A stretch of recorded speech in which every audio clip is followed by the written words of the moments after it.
जागतिक महिला दिन साजरा शिवमंगल फौडच्या वतीनं जागतिक महिला दिन साजरा करण्यात आला। यावेळी उत्कृष्ट क्षेत्रात समाजकार्य करणाऱ्या महिलांचा शाल शिल्पदेऊन सन्मान करण्यात आला। तसेच विद्यार्थी याचा सत्कार केला। या कार्यक्रमाला मंगलाताई सोळंके, प्रीतीताई शेवकार, मायादेवी दामोदर, योगिताताई पाटील, शीतल शेवकार यांच्यासह मोठ्या प्रमाणात महिलांची उपस्थिती होती।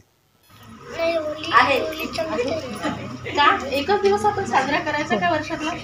12 महिने दिवस साजरा असतो नाही, 12 महिने दिवस आपला साजरा असता तर 8 मार्च हा दिवस साजरा झाला नसता।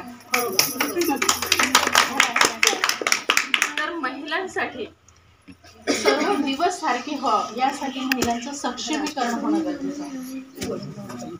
आणि सक्षमीकरण कसं होईल? जिथे आपला मान सन्मान होईल, जिथे आपण पावलोपावली पुरुषांच्या खांद्याला खांदा लावून काम करू, जिथं आपल्याला पुरुषांसारखा सन्मान मिळेल, जिथं ज्या घरामध्ये आपण आहोत, ज्या कुटुंबामध्ये आपण आहोत, त्या कुटुंबामध्ये आपल्याला पुरुषांबरोबर स्थान मिळालं पाहिजे। असं शक्य आहे का? आपण ते करायचं।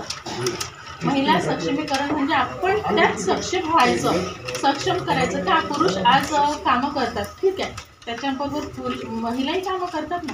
आता महिला बचत गटांचे भरपूर उद्योग आहेत। एवढे पाहिले मी की परवाच्या दिवशी